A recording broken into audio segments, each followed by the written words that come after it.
Hello there. In this clip we're looking at fitting together the parts of our box. For this stage in making the upcycled box, you should have two short sides cut out and two long sides cut out.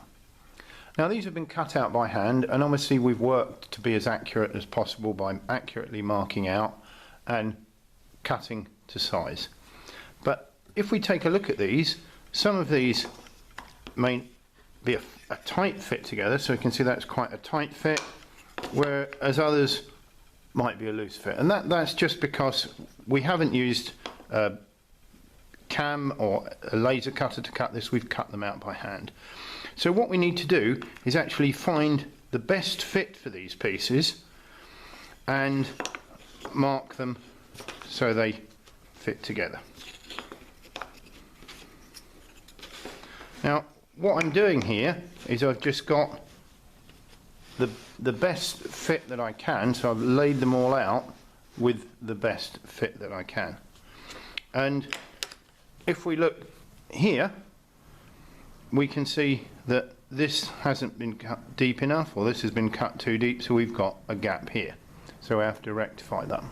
Now, if we keep moving these about, we might find better fits, but the thing is we'll lose any fitting that we've done. No, I lost that again.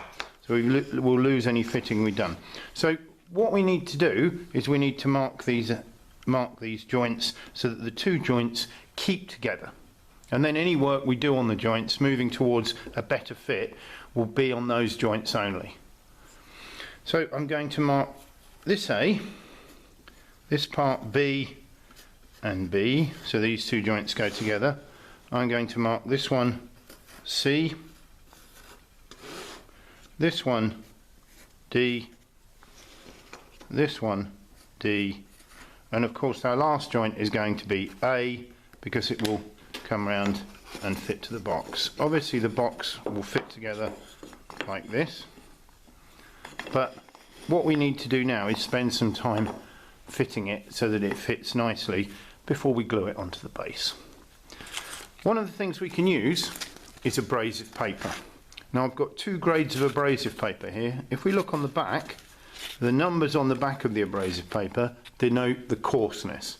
The lower the number, the coarser the grit. So this P60 is quite a coarse abrasive paper, and the P120 is less so.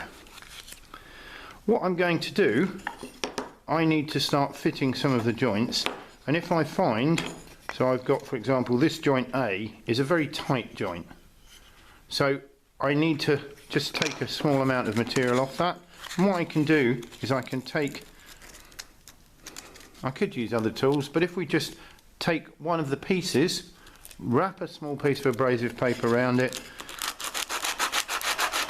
and you can see there that I'm just working this into there, or I could, making sure it's A and A that I'm working with, and I might want to put this in the vise, but I can do it holding my hand carefully.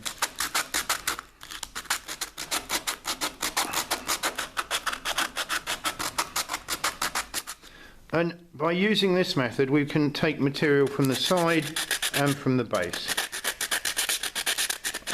Now we can see there that I've got a pretty good fit, but we've just got a little bit there and there. So I could possibly, to move this piece off, take a small amount from there. Now a good idea here is to just mark with a pencil. You've got the joints now labelled, so we're not going to mix them up. So just on each joint you could add with a little arrow, or just add a little line of where you think you want to remove material. Once you've done that, you can put it back in the vise. You can go.